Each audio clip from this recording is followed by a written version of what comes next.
ketika pasca Belanda kalah oleh Jepang tahun 42, itu Jepang meringsek masuk ke kita. Nah, di situ sistem dokumentasi juga amburadul.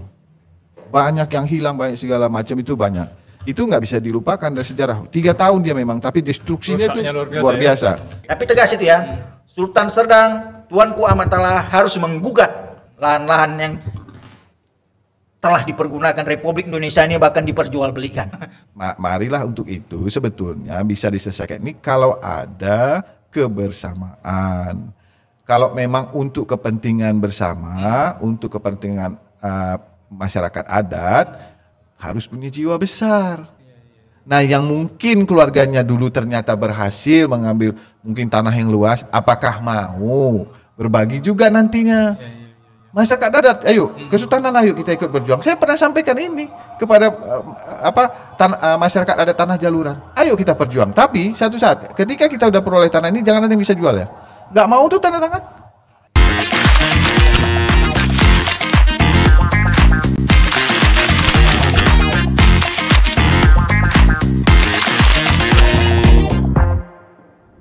Assalamualaikum warahmatullahi wabarakatuh. Ahoy. Ya, bertemu kembali kita di sesi masih suasana Syawal 1446 Hijriah. Ya, kami dari Narasuri Podcasting mengucapkan taqabbalallahu minna wa minkum siyamana wa siyamakum taqabbal ya karim minal aidin wal faizin, mohon maaf lahir dan batin. Kepada semua sahabat podcaster yang ada di luar sana, juga narasumber yang hadir pada sore hari ini ya di acara Selayang Pandang edisi 43 bersama Dato Arifin dan Tengku Rio dengan tema yang diangkat Kesultanan Serdang dan Tanah Ulayar. Ya, ini sudah yang ke-43. Ya, alhamdulillah kita dikasih kesempatan hari ini, tepatnya hari Kamis ya, di tema Selayang Pandang, dan hari ini kita masih di acara yang sama, acara Selayang Pandang, di mana perlu kami ingatkan lagi kepada sahabat podcaster, acara Selayang Pandang ini adalah acara yang membahas tentang segmen musik Melayu dan tentang kemelayuan pada prinsipnya. Ya, tema-tema yang diangkat adalah tema-tema tentang budaya Melayu dari sisi musisi Melayu, kemudian bagaimana kesultanan yang ada di tanah Melayu, khususnya Sumatera Timur, dan yang jelas narasumbernya pasti orang Melayu juga, nggak mungkin dari yang lain ya.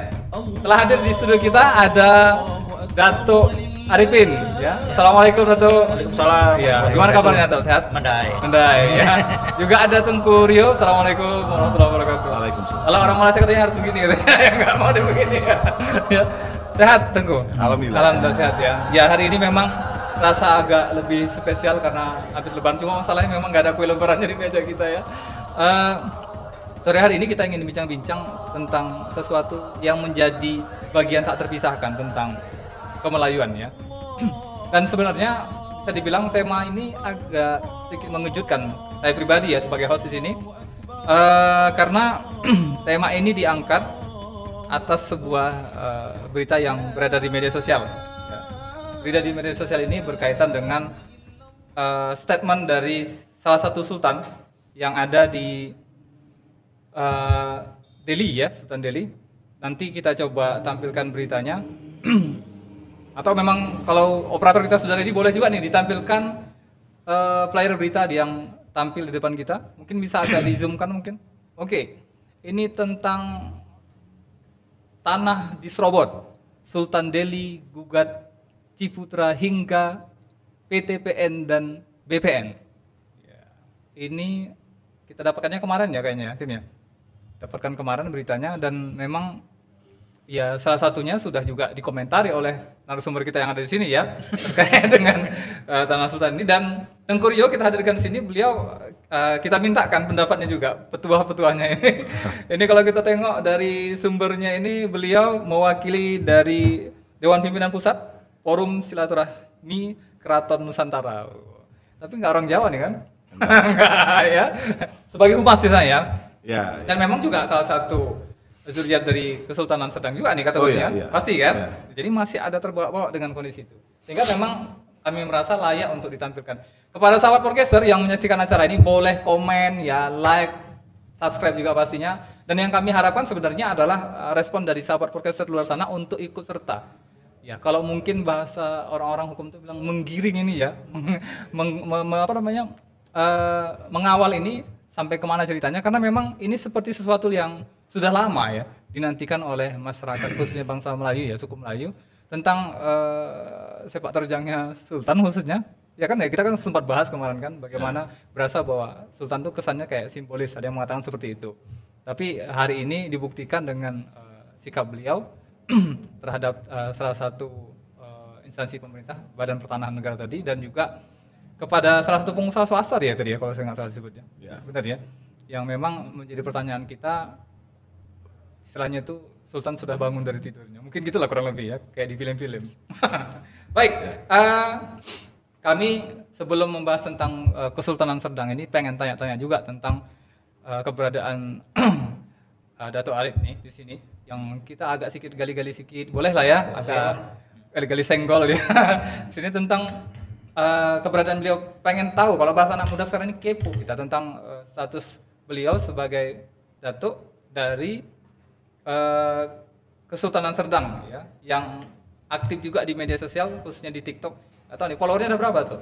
Bagaimana? Followernya udah berapa nih? Wah, nggak sampai banyak kali lah, dia masih 4.000 lah. 4.000 ya, 4.000 follower, tapi aktif kayaknya komentar-komentar ya di sosial medianya saya lihat. Dan ada yang pro, ada yang kontra segala macam ya, namanya media sosial ya. Termasuk juga kemarin terkait dengan yang saya perhatikan itu isu terkait dengan pembukaan MTQ ya, salah satunya ya, terpantau juga yang menjadi isu terhangat terkait dengan sikap camat dan permohonan maafnya. ya. Nah, kembali kepada pembahasan ini, sedikit kami pengen tahu, Panglima kaum Ramunia dari negeri Kesultanan Serdang. Ini bisa kasih tahu ke kita, karena kemarin kita juga ada undang salah satu narasumber kita dari Kesultanan Labuhan, apa lupa saya, tim Labuhan Negeri, Bandar Labuhan ya. Sultan Tengku Aril Rahmat Shah kalau saya nggak salah, ya kurang lebih. Nah ini apakah ini sama dengan keberadaan Datuk Arif saat ini mewakili dari Kesultanan itu atau seperti apa? Ini prinsipnya kita pengen tahu informasi itu. Ya, nggak ada masalah. Boleh diceritakan sedikit, silakan. Status saya di TikTok kemudian saya bilang Datuk Panglima Kaum Ramunia. Ramunia itu di Kesultanan Serdang. Itu ganti nama dari Van Denai. Dulu di Kesultanan Serdang ada Van Denai. Jadi Ramunia itu wajir. Jadi wajir, mana ada orang beranggapan lain wajir itu macam-macam. Wajir itu pemimpin dari beberapa kedatuan wilayah. Tapi asistennya Kesultanan lah kurang lebih ya? Dia raja nih, raja. Suatu wilayah. Jadi jabatan Panglima Kaum itu juru bicara daripada Raja Ramunia. Kayak humas begitu kurang lebih? Ya, cuman dia jubirnya. Kalau zuriat saya dari pendiri kerajaan Perbaungan. Jadi kan orang tidak melihat atau menggali tentang sejarah kerajaan Perbaungan. Oke. Padahal peran serta kerajaan Perbaungan itu sangat luar biasa dengan kerajaan Serdang, Sultanan Serdang. Karena di zaman Tuanku Umar itu kejeruan yang terbentuk itu versi Delhi adalah kejuruan ujung. Sedangkan versi Serdang kejuruan junjungan. Kata Serdang belum muncul nih. Kapan munculnya kan gitu kan? Kenapa ada dua versi? Iya. Satu versi itu diambil dari Perbaungan. Siapa yang menjadi raja situ dulunya? Tuanku Umar condong ke sana. Serdang belum ada. Kejuruan itu produk dari Aceh. Jadi sementara dia selek dengan Delhi, dia merapat ke sana, wilayahnya itu yaitu Kampung Besar atau sekarang dan nama desanya itu Desa Serdang ya. Dia ke sana, ke daerah Perbaungan. Perbaungan ini keturunan Rau. Jadi dia Minang, Rau, dan itu pendiri kerajaannya Angku Maharaja Sultan Tanimang. Putrinya namanya Wan Intan dinikahi oleh Tengku Abdullah Jasa. Itu Jasa itu gelar dari Jali Rahmat Shah ya. Namanya Wan Intan dinikahin punya anak Sri Alam. Inilah yang dinikahi Tuanku Ainan Johan. Tak punya anak laki-laki, selanjutnya kerajaan Perbaungan diambil dari keponakan namanya Angku Sultan Marasur. atau digelar panggil suli-suli lah cerita orang. Jadi di zaman kejeruan ujung atau junjungan tadi, junjungan ini Persis Serdang karena Tuanku Umar itu waktu diangkat ada doa junjungan sama. Itu ada di daerah desa Tangkis, Kebongan. Oke. Diangkat maka dikenallah kejeruan junjungan. Ini musnah sebentar, diserang Delhi. Sejarah ini kan nggak terungkap. Dikarenakan Ainan Johan itu, maka kuburan Tuanku Umar ini nggak ada, sampai sekarang ini nggak ada pernah diketemukan. Dikarenakan dia menikahi putri Perbongan, dapat bantuan juga dari Pagaruyung, Rau kan terakhir bergabung ke Pagaruyung, direbut kembali wilayah itu. Jadi dulu Serdang ini, Serdang lah kita bilang ya, walaupun dulu namanya kejeruan ujung, sampai batas sini aja ada. Sebelahnya itu kalau sekarang itu daerah Batangkuis itu Kampung Karo namanya, itu udah wilayah Minang kalau kita bilang Pagaruyung, cuma kan sekarang orang nggak berpikir itu kalau itu batasnya. Ah itulah dia. Dan itu akhirnya jadi wilayah Van den Nay sampai Selambu. Dan sekalian itu sebentar Van den Nay musnah lagi. Artinya di internal sendiri waktu masa pemerintahan juga ada perang saudara ke sana ya? Ada pengkhianatan. Ada pengkhianatan, ada perang saudara, di mana yang dulunya ini dibantu, akhirnya di zaman Sultan Basaruddin, itu yang dulunya sudah condong ke Siak ini kan dibantu Siak ini, malah jadi wazir Aceh. Nah, jadi wazir Aceh diserang balik ini, tapi Siak pada saat itu bawa Belanda, jadi image-nya seolah-olah Serdang perang sama Belanda, sebetulnya sama Siak. Akhirnya tertakluk juga lah ke situ semuanya. Ada sini terlalu komplit kalau kita terangkan ini. Terlalu lebar ya? Lebar, karena ada Van den Nay yang tidak pernah diungkap ini. Wilayahnya di mana? Tapi kuburan panglimanya ada di Termal 15, Panglima Denai. Di mana ibu kota Van den Nay-nya nggak diungkap. Nah, kan gitu kan. Dan ini yang nggak pernah diungkap, Van den Nay. Perang Denai-nya ada. Jadi ada situ kerajaan Denai, ada Van den Nay. Oke. Sama macam Serdang, ada kerajaan Serdang, ada Van Serdang. Kerajaan Serdang itu kan dari desa Serdang arah Sukabu sampai Pakam ya. Van Serdangnya ikut Batangkuis, ikut Perbaungan, ikut Tanjung Merawang, itu Van. Cuman yang jadi sultan itu diangkat dari kerajaan Serdang. Serdang ya. Sama macam Denai, yang diangkat dari Van Denai itu tuh diambil ya. Cuman bedanya Denai itu diunjuk. Enggak turun menurun yang ini, masih anak pertama harus. Dia enggak. Jadi agak berbeda orang bayangkan bahwa ini harus anak pertama, ini harus anak pertama, enggak. Di Serdang tidak. Oke, berarti intinya kalau kita bilang bahwa kondisi yang Ramunia Kesultanan Serdang ini sendiri adalah bagian dari dulunya wilayah Van den Nay. Karena kalah perang lagi sama Delhi kan, sebetulnya bukan Delhi-nya, Acehnya itu. Oke. Melalui Raja Urung Sinemba direbut lagi wilayah Van den Nay itu, Selambu sampai ke atas semua. Itu ya jalan Denai itu itulah batasnya itu. Dan ini Minang. Jadi jangan heran kota Maksum itu banyak Minang, ya memang ini udah Minang.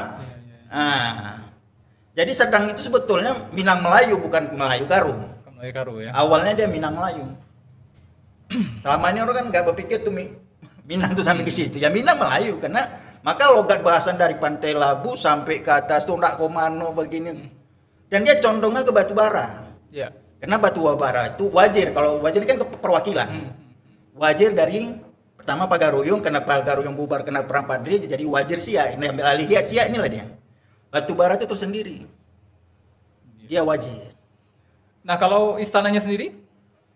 Istana pertama dibangun, tapi kita jangan bayangkan kalaulah istana itu seperti saat ini megah gini ya.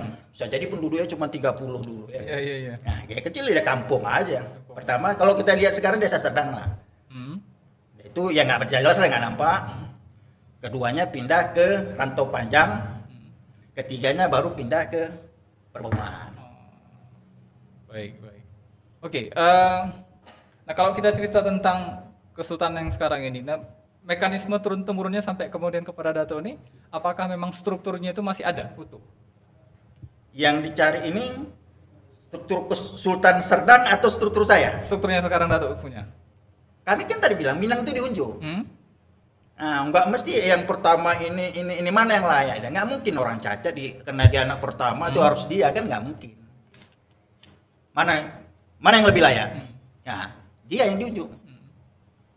Maka Deneng itu pun macam kerajaan Deneng tidak turun menurun. Yang pertama Raja Deneng tadi itu anak nomor 2 meninggal, diunjuk lagi anak nomor pertama, nggak anaknya dia. Jadi jangan samakan silsilahnya ini. Negeri rantau daerah Pagaruyung itu udah diunjuk. Sama macam Negeri Sembilan, Malaysia, itu kan punya Pagaruyung nih. Siap meninggal rajanya, balik lagi. Anaknya bukan jadi raja di Negeri Sembilan, diunjuk lagi dari Pagaruyung. Siapa yang dipilih, itu dikirim ke Negeri Sembilan. Itu negeri rantau namanya. Berdasarkan kelayakan tadi ya? Nah, makanya pun sistem yang dipakai di Kesultanan Serdang, dia pakai 4 orang besar. Bukan Datuk 4 suku ya, Datuk 4 suku dia ada 5. Ini ya. Kalau Serdang 4 orang besar, yang sebelum ini dibentuknya itu oleh Kesultanan Siak. Siak kan pakai itu juga. Baik. Jadi yang menentukan itu mana yang layak, dia. Maka di Serdang itu di zaman Tapsinar itu, dia punya abang. Dan meninggal abangnya ini, perang saudara di Langkat, punya anak. Nggak bisa anaknya jadi Tapsin. Jadi pemimpin di situ. Dipilih juga, dirembuklah 4 orang besar tadi yang ditunjuk tadi, memilih Tapsinar. Anak nomor 2 bukan anak nomor 1. Itu salah satu contoh. Yang mirip cerita dengan Bandar Labuan Nagari yang kami kemarin sempat bahas, mirip seperti itu kurang lebih. Tapi ini sejarah ya, orang bisa ngambil dari sumber sana sama macam kita memegang apa, orang buta melihat gajah, ada megang kupingnya beginilah gajah tuh ketika mereka ini. Mana yang benar pasti kita ngajukan pengajuan apalah. Studi banding lagi atau apa namanya itu. Dikaji ulang lagi balik. Karena sejarah yang keluar untuk Kesultanan Serdang selama ini versi yang digabungkan sama Deling. Padahal peran serta dari Perbaungan itu cukup besar di sini. Kalau nggak ada ini, nggak ada lah. Karena udah musnah versi kami ini. Iya. Saya bilang saya dari Kerajaan Perbaungan. Iya. Cuman Perbaungan tadi itu tidak harus turun-temurun. Bahkan yang perempuannya yang menikah itu yang jadi raja. Wan Intan tadi dinikahin salah satu panglima dari Siak yang Siak kalah perang sama di Johor tadi. Ya tempat tinggal di Kedaton Batubara, dia menikahi Wan Intan. Anaknya yang Tengku Abdullah Jasa tadi. Anak yang akhirnya jadi penerus di situ ya. Nah, anaknya itu tadi itu ada Sri Alam tadi lah yang dinikahi Ainat Johan. Yang jelas kami yang punya trombo itu, dan itu banyak dipegang silsilah itu di daerah Desa Tangkis. Perbaungan. Baik, oke. Kembali kepada pembahasan kita ini. Sebenarnya kalau kita lihat kan artinya bahwa keberadaan Kesultanan Serdang versinya Dato' Arif tadi kan secara strukturnya sampai saat ini masih ada? Iya adalah. Masih ada ya? Kalau Perbaungan tetap terakhir karena di bawah Kesultanan Serdang diunjuk melalui Serdang lagi, udah nggak lagi dari Pagaruyung, nggak ada lagi. Iya. Independen ya, artinya dari Perbaungan tadi. Tergantung siapa Sultan sekarang diunjuklah sana Perbaungan, karena Perbaungan itu nggak turun menurun, itu aja kuncinya. Siapa diunjuk, ya di sana. Sekarang Sultannya siapa nih? Saat ini? Tuan Matala. Berarti tetap menghidup ke sana ya. Baik. Nah, kita langsung kepada sumber berita tadi. Nah, terkait dengan mendesak ya dari BPN tadi untuk menggugat terkait dengan keberadaan tanah dan lain sebagainya. Kemudian ada kesamaan persepsi dari Dato' Arifin tentang perihal itu. Nah, kalau di Serdang sendiri sebetulnya ada case yang sama nggak? Ya sama kali lah. Masalahnya kan begini, itu kan Belanda atau pihak asing manapun hanya sewa pakai kan. Jadi perusahaan itu berdiri hanya sewa lahan, bukan pemilik lahan. Bukan kepemilikan ya? Tapi oleh pemerintah RI ini nggak tahu tiba-tiba kok jadi milik pemerintah RI. Orang sewa ada, buktinya jangka waktunya ada. Surat-surat lengkap? Surat lengkap. Ini Melayu sudah nih luar biasa nih, dipindah habis soal Melayu. Yang dikatakan feodal lah. Iya. Ya tentu ya. Sempat kita bahas itu ya. Ya, saya geram kalau masalah di situ. Gitu. Dibilang dijajah Belanda lah, ada dijajah Belanda. Dari mana pula orang menjajah? Ada jangka waktu konsesi. Sementara dia perlu tanah aja bikin perjanjian bayar lagi. Masa menjajah bayar? Logikanya di mana? Artinya memang secara keseluruhan tanah kesultanan itu di beberapa titik itu artinya proses peralihannya itu sampai sekarang itu masih tidak jelas lah ya, sehingga kemudian layak bagi seorang Sultan Delhi untuk menggugat itu. Layak sekali lah, cukup layak sekali. Dasar apa rupanya itu bisa jadi beralih. Kalau cerita kejam Indonesia nih, Belanda jam masih sewa dia bikin usaha di tanah kesultanan. Bayar ya? Bayar. Masa ini nggak ada? Hanya karena Undang-Undang Dasar 1945 pasal 33 itu, tanah air dan udara itu dikuasai oleh dikuasai. Tapi bisa dijual belikan, dibisniskan, loh. Yang dulu buka hutan yang mengelola awalnya dipandang kemana pihak kesultanan ini? Kan itu nih. Jadi penjajahnya Belanda atau Indonesia? Ya? Kan lebih hormat Belanda. Kalau maaf ya kalau saya katakan lebih hormat Belanda lah daripada Indonesia. Diakui keberadaan kesultanan itu, dia bayar. Pantas waktu pun ada. Tapi pun itu yang Belanda bayar dibilang kita ini antek-antek Belanda ini kurang ajarnya nih. Nah. Ya kata-kata feodal juga disisipkan karena kecemburuan itu kan. Ada transaksi di dalamnya. Dibilang dijajah Belanda, buktinya nggak ada. Apa sih buktinya dijajah Belanda? Baik, oke, kita berhenti sampai di situ dengan Dato' Arifin. Kita ke Tengku Rio nih dulu. Nah, Tengku Rio cerita tentang terkait dengan gugatan dari Tuanku Lamanjiji tentang tanah tadi. Kalau melihat secara historisnya, kira-kira Serdang akan melakukan hal yang sama kira-kira? Oke, baik kalau gitu. Tapi sebelumnya boleh saya minta maaf pada pemirsa semua, kawan-kawan yang nonton. Saya tak berbaju Melayu hari ini karena baru selesai tugas bikin seminar, jadi langsung ke sini karena sahabat saya ini. Oke, kalau membahas mereview tadi sedikit apa yang disampaikan oleh Dato' Arifin, kerabat saya juga ya sebenarnya. Jadi semua ini kan bicara sejarah. Saya kira kalau untuk membahas itu tidak pada kompetensinya, karena bicara sejarah ini mesti tidak bisa hanya dari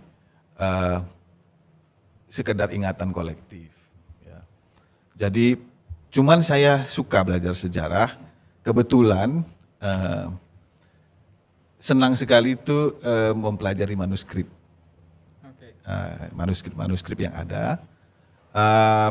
Dari manuskrip yang saya jumpa dari sejak mungkin pertengahan akhir 1700 ya, sedang itu adanya 1723 ya. Jadi tak ada pula saya dapat surat di kesultanan itu yang resmi ya, itu yang bercap misalnya daripada mohon maaf Dato' Arifin. Tidak masalah. Dari Minangkabau. Tapi kalau dari Aceh ada. Itu terkait yang tadi ya? Ya, kalau dari cap Aceh ada. Karena memang salah satu yang menabalkan Sultan Serdang ketika itu kan memang ada dari Aceh ya. Dan kita memang ikut ke sana secara sistem ketatanegaraannya juga mengikuti sistem kesultanan. Kesultanan itu artinya adalah sistem tata negara berdasarkan syariat Islam. Ya. Jadi Serdang itu pada masa Tuanku Ainan Johan itu sebenarnya sudah ada kanun. Ya. Jadi undang-undang tertingginya kan Al-Quran. Turunannya itu adalah kanun. Nah di situ semuanya diatur. Dan syukurnya Serdang ini mungkin istananya tidak selamat, tapi dokumennya selamat. Nah inilah yang kemudian kita pelajari karena kebetulan waktu itu tulisannya kan tulisan Arab Melayu semua ya.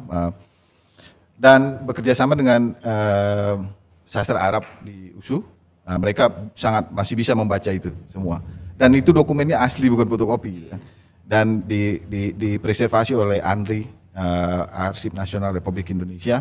Dan mereka menurunkan ahlinya juga. Nah, jadi kalau saya hanya sekedar hobi sejarah ini, tapi kalau mau bicara, memang kita bicara sejarah ini harusnya diperkuat dengan data yang konkret ya.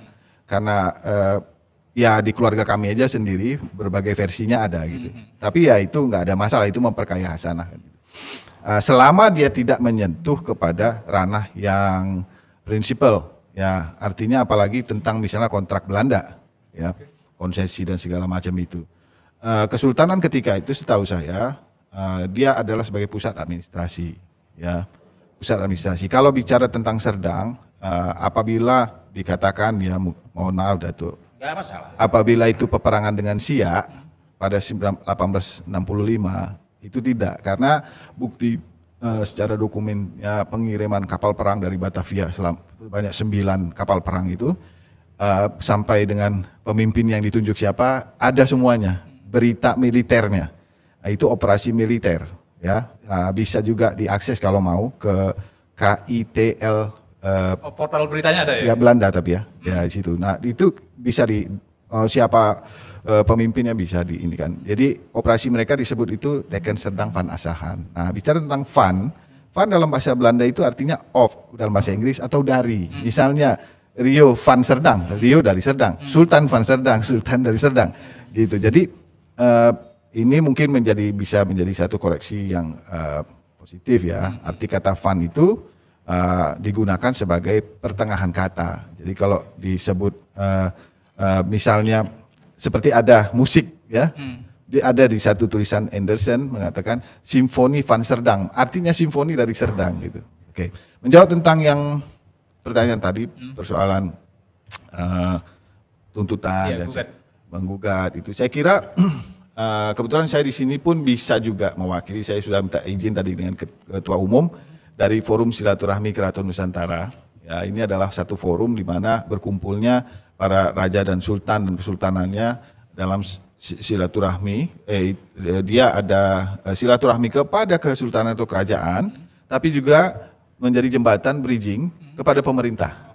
Nah itu. Maka semasa saya masih di pusat, ya sekarang jabatannya masih sebagai humas, kepala humas media dan protokoler. Jadi kalau sultan-sultan mau pada datang protokolernya saya yang begini, raja semuanya yang ada dalam anggota kita ya. Nah ketika itu diminta hadir oleh Kemenkumham, ya ketemu dengan Pak Menteri waktu itu yang masih dari Aceh, Pak Sofyan Jalil kalau nggak salah, itu pertanahan ya. Kemudian ada Kemenkumham, Pak Yosona Lauli waktu itu ya, untuk diskusi persoalan ini seperti ini. Dan ini terjadi nggak cuma di sini, terjadi hampir di seluruh Indonesia. Sumbawa terjadi, Makassar, Sulawesi, Papua terjadi. Itu persoalan yang hampir mirip dengan Kesultanan Delhi ini. Dan saya kira betul kata beberapa yang di Dato' Arif tadi sampaikan bahwa sebetulnya zaman dulu itu memang ada politik kontrak, ya itu yang disebut konsesi. Ya, konsesi itu adalah lahan yang kemudian disetujui untuk dijadikan lahan industri ya, lahan produktif gitu. Nah hal-hal yang seperti ini mungkin akan lebih tepat kalau mau bicara tentang persoalan ini pada ahlinya secara ilmiah ya. Secara misalnya contoh siapa ahlinya, misalnya ada Profesor Dr. Edi Iksan, itu disertasinya tentang persoalan-persoalan tanah wilayah. Tapi kalau melihat apa yang diperjuangkan oleh Kesultanan Delhi ini, saya kira ya cukup harus juga diapresiasi. Karena apa? Bagi saya kalau beliau-beliau itu mudah-mudahan memang memiliki alas hak yang legitimasinya ya dari kesejarahannya. Ya itu memang haknya harus diperjuangkan gitu. Kalau bicara tentang ketidakadilan pada sistem tata negara kita, itu kayaknya udah capek kita bicaranya. Karena ingat satu hal persoalan ini, ketika pasca Belanda kalah oleh Jepang tahun 42, itu Jepang meringsek masuk ke kita. Nah di situ sistem dokumentasi juga amburadul, banyak yang hilang, banyak segala macam itu banyak. Itu nggak bisa dilupakan dari sejarah. 3 tahun dia memang, tapi destruksinya itu luar biasa. Nah, kemudian pasca 45 sampai 55 itu juga Indonesia ini terus dalam keadaan konflik. Kemudian dikeluarkan kalau nggak salah undang-undang nasionalisasi tahun 52 atau 53 itu untuk maksudnya menasionalisasi perusahaan asing sebetulnya. Tetapi di dalam perusahaan asing itu terdapat kontrak kepada tanah-tanah. Kesannya timpang tindih lah ya. Nah itu jadi tidak adanya satu ini ya. Bagi saya persoalannya apa? Siapa yang salah dalam persoalan ini? Semuanya salah. Semuanya salah. Sistemnya salah, orangnya salah. Ya complicated. Kenapa? Karena begini, kita melihatnya sebagai sebuah dilema ya, satu dilema. Satu sisi negara ketika itu kita sudah sepakat kan? Waktu itu kita sepakat bahwa kita berada di Republik Indonesia waktu itu ya. Dengan pidatonya Sultan Langkat tahun 1945 kalau nggak salah ya. Nah ada musyawarah itu tinggal bisa di browsing juga bisa. Nah itu kita sepakat berada di bersama dengan Republik Indonesia, tentu kita dukung gitu ya. Nah tetapi pada pelaksanaannya ini saya kira bukan negaranya yang salah, tapi rezim ketika itu, ya kan, yang penyelenggaranya. Nah intinya adalah satu kalau menurut saya sebagai seniman, saya cuma ngomong itu adalah kejujuran tidak ada, ya, kemudian tentu keserakahan, kemudian ingin hegemoni kekuasaan, ya, itu sehingga kekuatan militer, sehingga mereka berlindung di balik ini semua, sehingga masyarakat nggak bisa bicara apa-apa ketika itu. Nah maka untuk menyelamatkan aset-aset setelah revolusi, saya nggak menyebutnya revolusi sosial, tapi invasi sosial ya. Setelah invasi sosial Maret 46, itu tidak lama kemudian itu dibentuk sebetulnya satu badan untuk menyelamatkan tanah-tanah ulayat ini. Yang membentuk?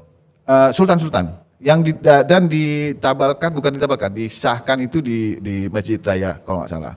Itu namanya dulunya BPRP, yang sekarang jadi BPRPI oleh Ustadz Qadir. Artinya ada usaha sebenarnya. Ada. Ini mereka sebenarnya tugasnya menjaga tanah ulayat itu.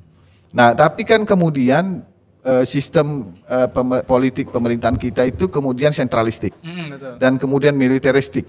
Ya, kemudian penguasaan dan segala macam. Dan ketika itu Indonesia juga lagi tidak ada APBN ya. Dari mana? Tahun 45 sampai 55. Coba bongkar 1 dekade yang hilang ini. Dibongkar. Di mana APBN-nya? Dari mana APBN-nya? Itu akan kebuka semua kalau mau. Nah, misalnya contoh bikin riset di Arsip Nasional Republik Indonesia. Saya sudah coba. Tapi dari tahun 45 sampai 55 itu syaratnya untuk kita bisa mengakses dokumen itu akan sangat sulit sekali, ya. Nah, ini yang saya kira harus dengan kecerdasan juga kita harus mengelola ini, bukan untuk menghancurkan siapa-siapa, tapi untuk meluruskan meskipun ya memang sulit ya, gitu. Nah, jadi dalam persoalan ini saya tidak bisa menanggapi secara langsung kebijakan yang dikeluarkan oleh Sultan Delhi, Tuanku Sultan Delhi, karena itu memang hak prerogatif dan kemudian saya cuma berharap apabila sudahlah para penguasa ini juga ya nggak cuma hanya yang berada di Delhi ya, tapi di Serdang juga, di Langkat juga. Sudahlah, hentikanlah rakusnya gitu ya. Kalau mau maling ibaratnya udah sudah kapan selesainya mental maling ini ya, mencoplok sana mencoplok sini segala macam tuh. Tapi ini bisa kita katakan mencaplok ya? Oh iyalah, pasti. Kalau segala sesuatu bisa nggak diurus ini secara legal, sebetulnya bisa kalau mereka mau. Tapi kan ini enggak. Bagaimana mendapatkan satu aset semurah-murahnya dengan harapan keuntungan sebesar-besarnya. Jadi akhirnya yang kita sebut tuh ngakalin kan. Nah, kalau ini sebetulnya dia dilaksanakan dalam formal yang benar, ya, secara legalnya dia benar, maka persoalan ini tidak akan ada. Kan begitu. Persoalan ini tidak akan ada. Seperti misalnya seperti penjajah Belanda tadi ya? Iya, nah sebetulnya Belanda sampai dia keluar dari Republik Indonesia setahu saya tahun 42 itu bulan Maret dan April juga karena kalah sama Jepang, tak ada satu jengkal pun tanahnya di sini. Iya. Nggak ada, semuanya kontrak. Jelas gitu. Angka-angkanya. Tapi memang ada mereka memiliki gedung. Nah itulah yang direbut Pak Soekarno, yang kemudian menjadi aset nasional kan. Nah maka kadang-kadang saya bingung. Ini perlu kita perjuangkan juga Datuk. Misalnya kantor pos, gedung kantor BI apa juga yang luar yang itu yang masuk langsung enggak ini? Iyalah termasuk. Tapi di situ disebutkan jadi cagar budaya. Saya lama juga di Jawa Barat kan, di kantor pos Jawa Barat itu cagar budaya Provinsi Jawa Barat. Atau sini cagar budaya Provinsi Sumatera Utara. Kita tengoklah gedung nih. Kapan pula orang Sunda, orang Melayu bangun gedung macam ini? Kalau dia menjadi cagar sejarah, saya sepakat. Sah aja ya. Tapi bukan budaya kita gedung seperti kantor pos itu. Ya, itu bukan budaya kita. Nah, itu cagar sejarah, bukan cagar budaya. Karena akan ada ambigu nanti kepada generasi kita yang akhirnya sekarang lihat ambigu. Bahwa dia bingung ini kayak Lonsum itu ini cagar budaya siapa ya? Budaya kolonial gitu. Ketika itu memang di seluruh benua pun terjadi kolonialisasi.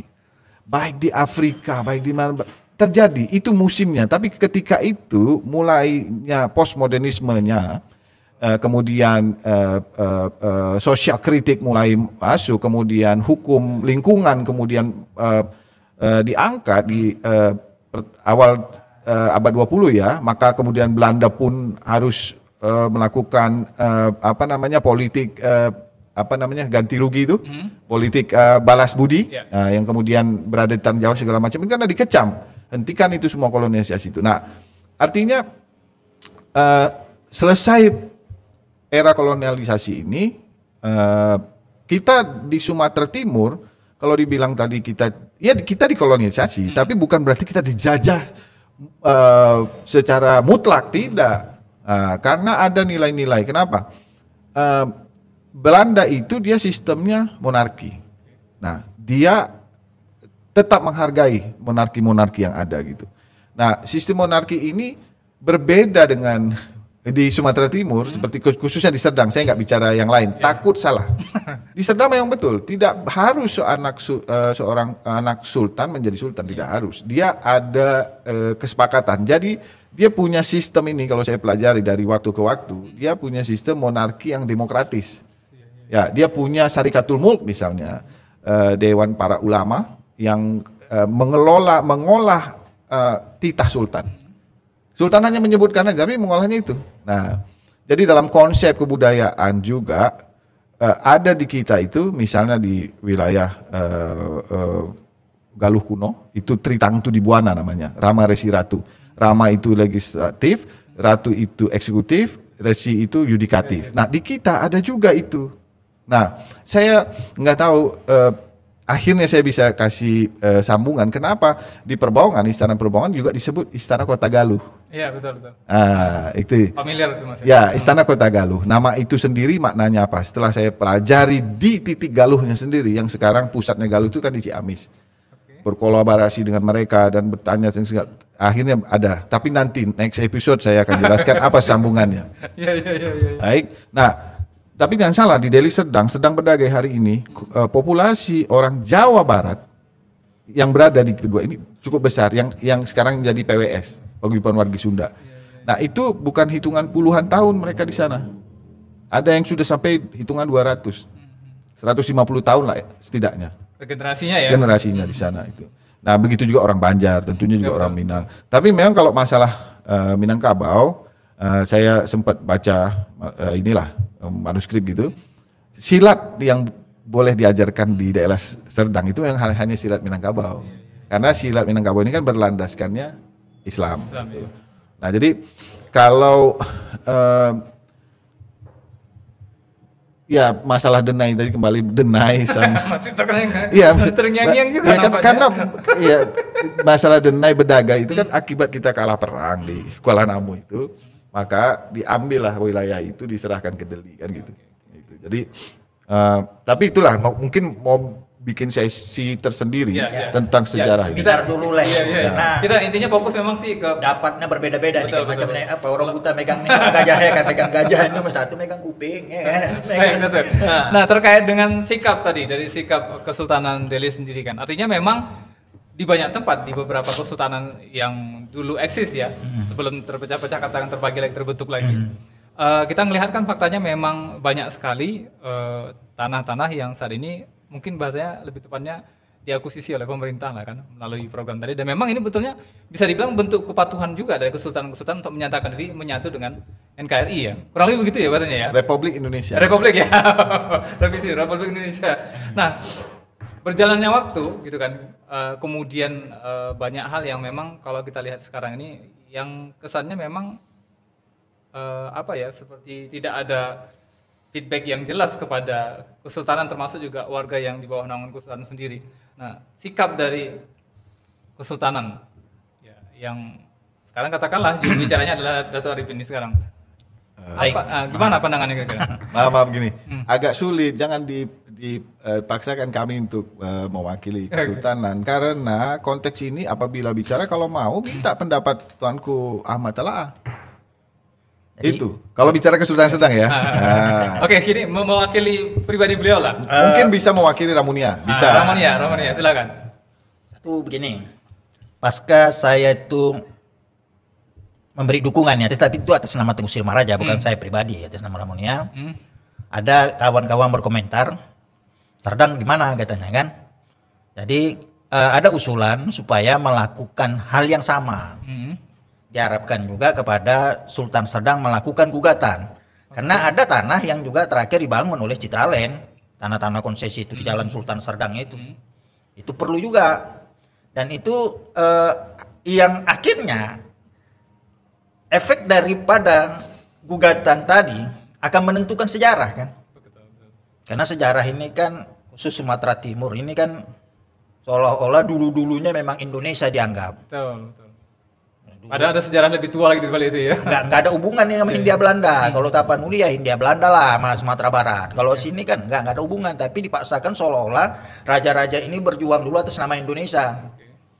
Nah, jadi dianggap pengkhianat lah, feodal lah macam tadi itu keram juga sih. Leluhur kita dibilang kayak gitu ya kan. Kan gitu, sampai lari dari kampung Perbaungan sana pindah ke Medan, Nauk, Lulu Rawa kan gitu. Iya. Nah, itu dia. Padahal Indonesia kapan berdirinya kan gitu. Ya kita balik sejarah lagi Indonesia ya kan. Tadi kan ada permintaan dari masyarakat supaya Sultan Serdang melakukan gugatan kepada pihak terkait yang mengambil tanah-tanah kesultanan konsesi khususnya. Khususnya ini dari Ramunia tadi? Di Ramunia juga ada. Bahkan Bandara Kuala Namu itu masuk Ramunia. Kuburan rajanya Tuanku Tunggal ada di daerah makam Kuala Namu, daerah Kuala Namu yang dikenal Keramat Udang. Itu raja pertama, sebetulnya bukan Ramunia, Masjid Tengku Sri Maraja pertama. Itu di dalam komplek bandara. Sampai sekarang masih ada. Ada ya. Tapi ya di bangunan bandara nggak ada apa-apa juga sih dengan keluarga Tengku Sri Maraja. Mengingatkan gitu kan sejarah dari balik.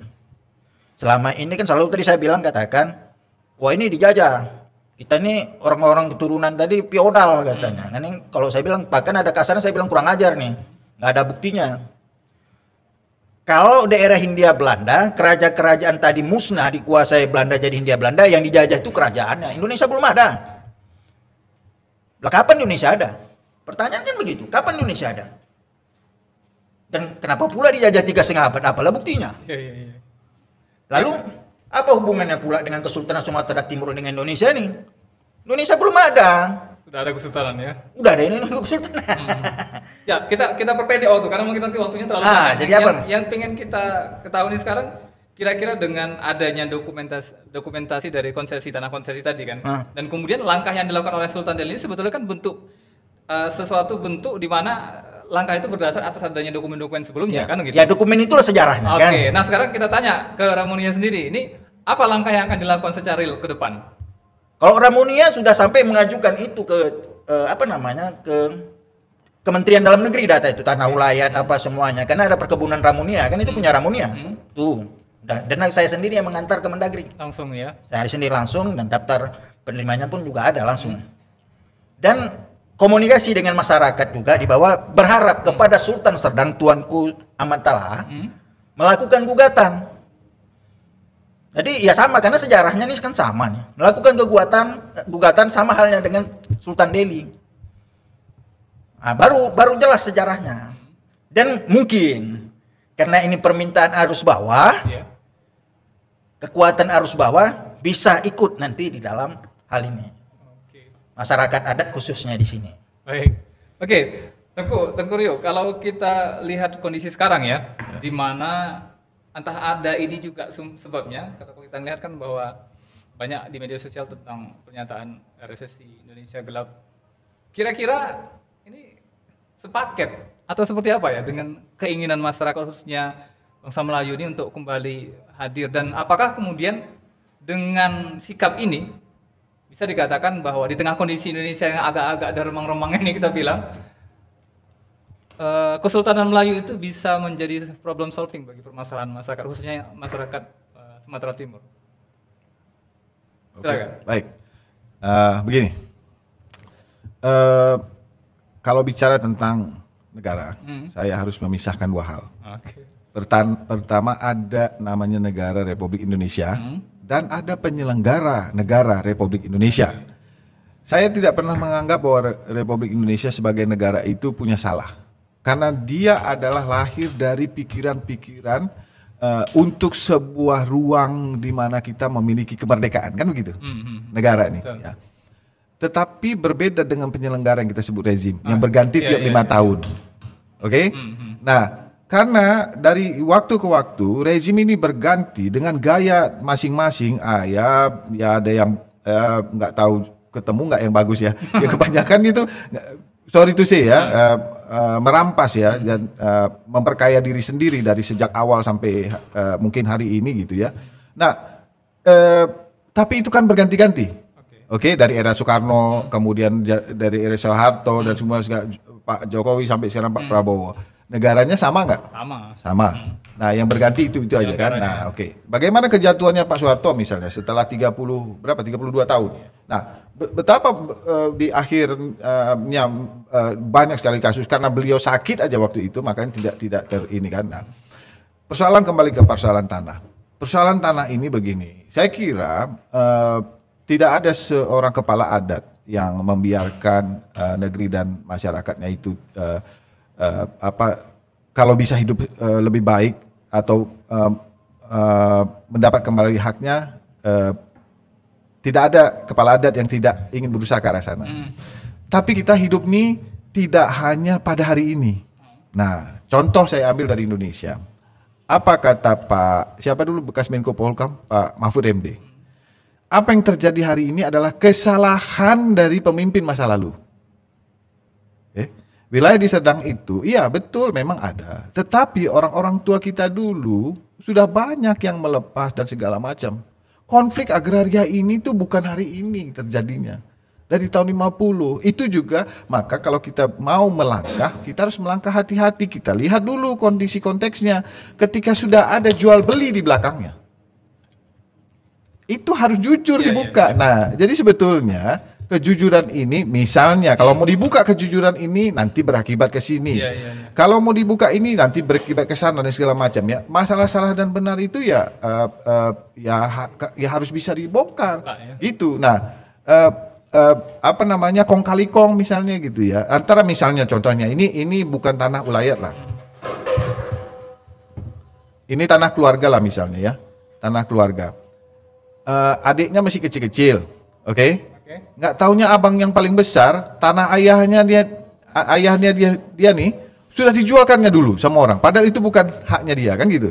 Nah, ketika adiknya besar-besar, iya kok tanah ini udah digadaikan abang mau diam-diam. Berpindah tangan ya. Udah digadaikan, udah gini. Nah, ini yang terjadi banyak masalah. Nah, itu baru persoalan satu keluarga.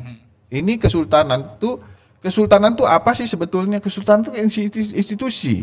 Jadi saya pernah diskusi juga dengan Sultan Serdang sendiri bahwa ada tanah yang dia bisa tuntut atas nama keluarga zuriatnya dia, misalnya Tuanku Sultan Sulaiman, sultan yang berkuasa terakhir itu. Tapi ada milik kesultanan. Misalnya milik gubernur atau milik pemprov. Dua hal yang berbeda kan? Nah, ini yang harus dilihat dulu. Jadi tidak bisa juga kita langsung ayo sana. Nah, persoalannya apa dulu? Nah, marilah untuk itu sebetulnya bisa diselesaikan ini kalau ada kebersamaan. Kalau memang untuk kepentingan bersama, untuk kepentingan masyarakat adat, harus punya jiwa besar. Nah, yang mungkin keluarganya dulu ternyata berhasil mengambil mungkin tanah yang luas, apakah mau berbagi juga nantinya? Masyarakat adat, ayo, kesultanan ayo kita ikut berjuang. Saya pernah sampaikan ini kepada masyarakat adat tanah Jaluran. Ayo kita berjuang. Tapi satu saat, ketika kita udah peroleh tanah ini, jangan ada yang bisa jual ya. Nggak mau tuh tanda tangan. Baik kesultanan sama yang itu nggak mau sampai hari. Draftnya masih saya punya. Di internal berarti nggak beres juga makanya tujuannya apa dulu? Gitu. Ini saya pindah ke Satu Arif. Ini kalau kejadiannya seperti itu, bahwa sebenarnya kesultanan atau katakanlah dari Ramunia sendiri mewakili masyarakat adat atau ini yang kita takutkan untuk kepentingan pribadi terkait dengan kalau misalnya mengajukan gugatan selama itu milik memang zuriat pribadi nggak ada masalah. Oke. Ini dia. Kalau ini kan cerita surat. Kalau dia pribadi itu kan grant suratnya. Kalau dia yang disewakan tanah itu konsesi. Nah, itulah dia. Kalau tanah tak bersurat, Indonesia ini pun masih ada tanah tak bersurat. Nah, berbentuk peta doang. Ya, samanya nih. Yang ngomong sama saya itu ada beberapa pegiat yang peduli dengan sejarah karena saya katakan tadi bukti gugatan nanti, efeknya nanti akan menentukan sejarah mana benar. Balik ke sana lagi berarti ya. Ya, karena terjadi gugat. Sebelum ini kan nggak ada diam-diam aja. Iya. Bagi pegiat itu cukup penting. Dan jelas yang pertama di sini masalah tanah yang dipakai pinjam pakai dulu untuk perkebunan. Dan itu pasti konsesi kan? Konsesi, ya? Nah, itu dia. Kalau urusan tanah geran milik pribadi ya itu urusan masing-masing lah. Itu pun berat diakui. Banyak juga. Katakan gini, untuk tanah konsesi sendiri nanti akan dikembalikan dengan konsep seperti apa agar kemudian memakmurkan masyarakat? Tunggu hasil sidang lah, mana bisa kita putuskan sekarang? Nah, kita putuskan. Ya kan setidaknya masyarakat butuh kepastian juga nih, arahnya kemana gitu kan? Lah itulah maka diajukan ke pengadilan, kan ini lakukan ini kan. Mau kemana arahnya nanti tergantung itu nanti. Ya itu kan orang-orang hukum, bukan kita yang nentukan nanti. Oke. Maju dulu apa efek dari kemajuan nanti? Majunya nanti. Baik, ya baik. itu dari ngambil kesimpulan. Kalau sekarang mana bisa kita? Kalau saya bisa nambahi kalau dari interpretasi sosial ya, saya sebagai salah satu misalnya anggota masyarakat ya, saya kira persoalan ini bisa sangat layak diperjuangkan kemana-mana dan nggak begitu sulit. Apabila, saya pernah bicara ini 4 atau sampai 5 tahun yang lalu, apabila institusi dan masyarakatnya sepakat, oke, kita perjuangkan wilayah ini, yang katakan sekian ribu hektar. Tapi begitu kita dapat, kita kelola ya. Untuk kemaslahatan sama-sama ya. Kita kelola. Nah, jadi tidak bisa diperjualbelikan. Itu namanya tanah adat. Tanah adat itu tidak bisa diperjualbelikan. Nah, tujuannya memperjuangkan ini kan itu tadi. Untuk kemudiannya diperjualbelikan. Kan gitu. Itu yang terjadi sudah bertahun-tahun begitu juga. Makanya saya tarik diri dalam persoalan agraria ini. Saya nggak pernah mau ikut ya. Kira-kira mungkin nggak muncul potensi bahwa saya katakan tadi, saya ulang lagi pertanyaannya. Potensi keberadaan sultan itu memberikan problem solving lebih-lebih ya. Mungkin. Nah, Mungkin. dengan kondisi saat ini. Sebetulnya kesultanan nih ya, kesultanan nih kalau betul-betul mau bicara kesultanan ini. Banyak persoalan yang bisa diangkat dan apa ya? Selesai. Lebih gampang penyelesaiannya. Selesai. Tinggal satu aja. Amanah itu aja. Kalau itu dipegang selesai. Apa yang terjadi dengan Jogja bisa? Sumbawa bisa? Gitu. Bali bisa, coba lo main-main dengan tanah adat Bali. Nggak bisa sembarangan. Kita bisa sebetulnya, tapi jangan bocor ya, jangan dikempesin ya. Ya, amanah pegang betul ya. Nah, itu masyarakat akan terus bersama itu. Karena saya bilang juga di kesulitan, saya sempat sampaikan karena Tuanku Amatala itu ibaratnya abang saya juga gitu. Dalam persoalan pemikiran kami mungkin berbeda sedikit ya, tapi dalam persoalan ya namanya silat keluarga kan gitu. Nah, saya bilang begini, harta kita hari ini Tuanku, itu bukan lagi pada agraria, bukan lagi pada emas yang kita simpan, which is nggak ada. Harta kita hari ini adalah masyarakat, konsolidasi masyarakat. Masyarakat ini perlu apa? Dia perlu disayang, dia perlu dikasih harapan, dia perlu harapan untuk dia bisa hidup, dan kita di sana sebagai payung. Untuk saat sekarang kita tidak bisa jadi pelindung. Bagaimana kita mau melindungi orang kita sendiri sekarang juga sama keadaannya malah lebih sulit dari rakyat itu sendiri. Tapi sebagai payung apa? Payung adat, payung budaya, kemudian payung kesejarahan itu bisa. Kasus Rempang misalnya, yang akhirnya membuat mereka kuat apa? Kan bukti sejarah. Nah, sejarah itu ada sejarah yang tidak tercatat dan yang tercatat. Nah, di kesultanan itu punya sejarah yang tercatat. Itu kalau mau semuanya guyub lah, mau semuanya mufakat, ayo. Nah, bisa selesai. Bisa selesai. Sepakat atau review Ya itu dikaji ulang, makanya saya bilang semuanya itu dikaji ulang. Diambil dari sumber-sumber apa kata dari orang-orang tua dulu, apa kata data yang sekarang kan gitu kan. Artinya begini, yang kita maksud ini minta pertegasan dari Dato, apakah visi misinya sama seperti yang digambarkan oleh Tengku Ryu tadi? Kurang lebih? Kalau saya bilang kalau masalah tanah, Sultan Serdang harus melakukan gugatan. Oke, itu kita sepakati. Sekarang masalahnya pemanfaatan segala macam tadi. Dari Ramunia sendiri, keinginannya seperti apa? Masyarakat Ramunia sendiri pernah bicara sama kami. Masyarakat yang saat ini Agak dekat dengan mikrofon dikit. Agak dekat dengan mikrofon. Nah, saat ini kan ada. Kamera di sebelah sana. Cuman lagunya banyak kali nih. Maunya kami dapat satu hektar lah raja begini apa semuanya. Jadi untuk pemegang suratnya apa? Kan gitu pertanyaan begitu juga belum duduk. Satu lagi persoalannya yang muncul di sini juga ada kelompok-kelompok itu zaman kerajaan nggak ada lagi nih katanya. Ini udah zaman republik katanya. Nah, begitu dipagar sama peskopat, melapor nih.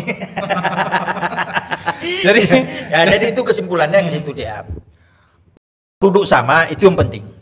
Apapun bisa dikaji duduk sama. Perbedaan pendapat pasti, tapi bisa ada solusinya dari perbedaan itu. Jadi tidak kita harus seperti ini, dia enggak. Karena sejarah Indonesia juga enggak memang betul, kita enggak tahu nih. Hah? Macam Toto 3 segabat tadi jajah, apalah buktinya enggak tahu. Nah, supaya enggak rancu saya kasih tahu dulu lah. Proklamasi itu cerita bangsa Indonesia. Sumpah Pemuda 1928 ke 1945 berapa tahun? 17 tahun. Nah, yang 3 setengah abadnya di mana hitungnya? Nah, kan itu ya. Indonesia nya udah ada 3 setengah abad yang lalunya. Nah, itu dia. Perkiraan sejarah, ya itu tadi tetap harus ada dikaji ulang dulu. Kita nggak bisa dapat sumber dari manapun. Apa yang dikatakan guru yang apalagi masuk kurikulum itu yang betul. Di zaman sekarang internet ini bisa di-searching ke Google manapun, ternyata ya nggak nyambung nih. Peristiwa ini ada tapi sebab akibatnya kemarin nggak nyambung. Itu yang perlu sekarang. Jadi bagi-bagi pegiat apalagi yang suka nengok internet, inilah zamannya. Mengkupas kembali. Benar nggak ini? Nyambung nggak benang merahnya? Itu dia. Baik. Oke, kita pengen ketegasan lagi dari Dato', apakah kemudian dengan digugatnya terkait dengan baik itu katakan dari tanah konsesi ya, katakan memang itu bisa dibilang adalah tanah untuk masyarakat adat. Hal ini apakah kemudian bisa justru meredam konflik internal di kesultanan sendiri atau justru nanti malah muncul masalah baru? Konflik internal di kesultanan maksudnya di internal nggak ada konflik apapun. Ya kalau kita lihat kan tadi banyak perbedaan-perbedaan. Itu sejarah, sejarah tentang asal usul seruan sedang. Kalau kan, Tengku Rio pendapatnya versi Aceh. Mungkin kan gini, nanti kan akhirnya kan menuntut adanya validasi kan terkait dengan. Nah ya itu udah saya bicarakan juga dengan Tuanku Ahmad Talah tadi. Saya ceritakan versi yang saya dapat karena saya berdari Perbaungan, pesan dari luhur saya itu ya seperti ini sejarahnya. Oh begitu, tapi itu pun kita harus diskusikan. Jadi di zaman tuanku saya bilang ini buku yang terbit nanti versi diskusi dari Datu Aras Kabu, Datu ini semua hasil diskusi, bukan versi satu orang. Dia tetap dasar diskusinya bahwa buku yang telah terbit diambil juga rekomendasinya dari mana-mana, tapi buku yang akan terbit nanti itu hasil kesepakatan bersama, bukan versi penulis sendiri. Itu dia. Tapi tegas itu ya. Sultan Serdang, Tuanku Ahmad Talah harus menggugat lahan-lahan yang telah dipergunakan Republik Indonesia ini bahkan diperjualbelikan. Oke, kita minta sebagai closing statement mungkin ya, karena kita sudah dapat gambaran nih, walaupun mungkin nggak 100%, tapi paling tidak bisa kita simpulkan. Nah, yang kita inginkan sekarang dari Dato' Arifin sendiri pengen kasih statement kepada masyarakat ya, khususnya masyarakat adat yang memang selama ini di bawah naungan dari Ramune tadi, apa harapannya terhadap kejadian yang sekarang ini kita lihat dan apa langkah-langkah yang mungkin bisa dihimbau kepada masyarakat? Itu satu. Kemudian yang kedua, himbauannya kepada pemerintah terkait dengan hal ini apa kira-kira melalui Naira Studio Podcasting? Silakan. Sejarah itu penting. Semua orang besar itu karena sejarah. Bahkan orang mau jadi caleg aja dia ceritakan sejarah pribadinya. Sekolah di mana, SD, SMP, SMA di mana, itu sejarah pribadinya. Menentukan dia akan bisa layak dipakai atau tidak. Tapi kalau sejarah itu dibengkokkan, nah pasti sekarang ini jajah palsu katanya akan terjadi keributan. Jadi kepada pemerintah Republik Indonesia, kalau pelajaran sejarah ini memang sudah dihilangkan, tapi tolong dikaji lagi sejarah Indonesia yang sebenarnya. Perkara ada tak cocok, ada cocok mungkin hal yang biasa. Tetapi diambil kesepakatan, inilah Indonesia. Dengan segala ragam persoalan, tapi jangan dong dikucilkan di satu daerah ini dijajah. Ya ini sama orang Melayu sedih kali lah, piodal lah, ya kan. Belum lagi dibilang pemalas, masa pemalas bisa mendirikan kesultanan? Logikanya dari mana itu orang pemalas kan gitu kan? Geram juga dengarnya. Itu dia. Jadi dikaji gini, karena kalau perbedaan itu bisa menjadi satu, ibarat makanan yang cabai tetap rasa cabai, tomat tetap rasa tomat. Bumbunya sedap kali masakan itu jadi, tapi kalau tomat rasanya jadi cabai gaco juga kan. Nah itu dia penegasan sejarah. Iya, ke masyarakat adat mungkin apa harapannya nih? Kepada masyarakat adat, demi persatuan dan kesatuan Republik Indonesia ini, kita jangan langsung seolah-olah aku ini bukan Indonesia. Kalaupun itu benar, tetapi kita tidak mau keributan, damai-damai saja. Kenapa? Kalaupun udah keributan nyawa nih melayang. Apa kepingin nyawa melayang? Kalau mau kopak boleh.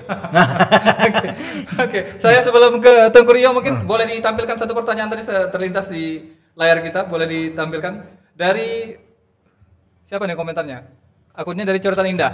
Izin bertanya Datuk, seberapa penting keberadaan kesultanan dan turunannya di zaman sekarang terkait dengan perubahan zaman yang sudah semakin modern dan perubahan sistem pemerintahan dari kesultanan menjadi presiden. Ini kembali ke Datuk Arifin pula nih sebelum itu. Tidak masalah. Silakan.